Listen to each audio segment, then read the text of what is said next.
So thank you, Deputy Chairman, sir. I thought Rail Minister was sitting here and suddenly...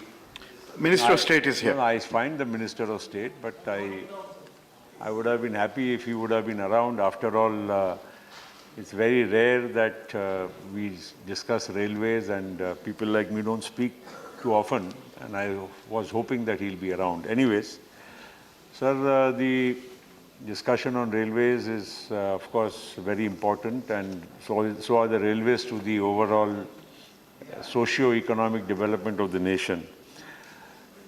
Our minister and this government have consistently been talking of the importance of railways, but I don't find a major structural change which has been brought about in the way the railways have been functioning. And especially when we always talk of railways and the expansion of railways, the network, the upgradation, but there is always the ever prevailing problem that money is not there. And railways spend far too much money on the overall establishment rather than having any money left. In fact, there is no money for upgradation or expansion of the railway network. And with this in mind, I'm sure the railway minister, that's why I thought he should be here, is that with new ideas, with new approach, we will have to find and raise resources for the railways.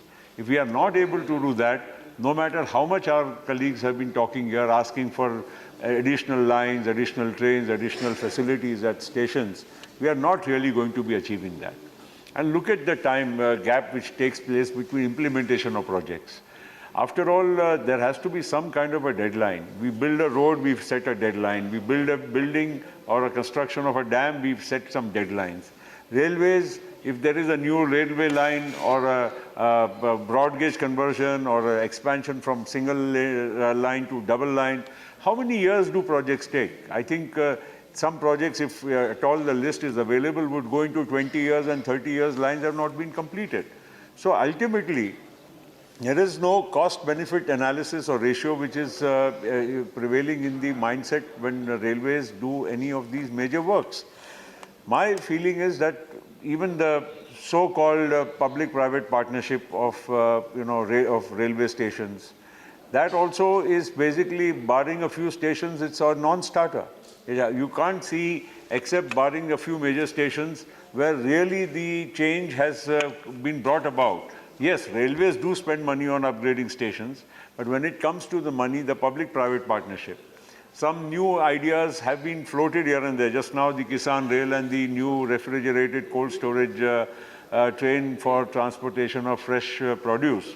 But these are one-off initiatives, and these need to be really looked upon holistically. Where is the money? Where is the thought process behind that? That is something, that's why I meant the structural change. Instead of talking about this line, this station, there is no real fundamental change in the way, even when we talk of cleanliness. I'm happy they're talking of bio-toilets. A lot of them have been brought into existence. But even when you travel on some of the best of trains in the country, though nowadays all of us have a tendency to travel more by air, but even if you do that odd travel by train, you do not find the level of cleanliness which is supposed to be there.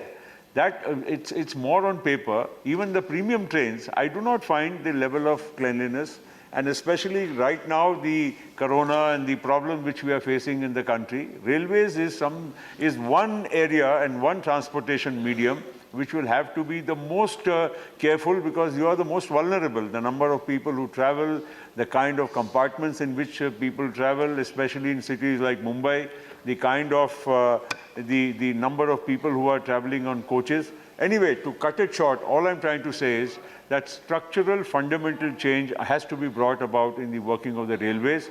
Otherwise, all our good intentions of the government, of all of us in this house, will not achieve unless and until we really work towards raising resources of the railways. Because they have so much of land assets, they've got so much of infrastructure assets, they've got all the rolling stock. Even some of my colleagues are talking of not allowing public-private partnership in private trains and otherwise. I don't think we should be regressive in that matter. We should be open-minded. But the result should be, the benefit should accrue to the traveling public and to the overall economy of the country. Thank you.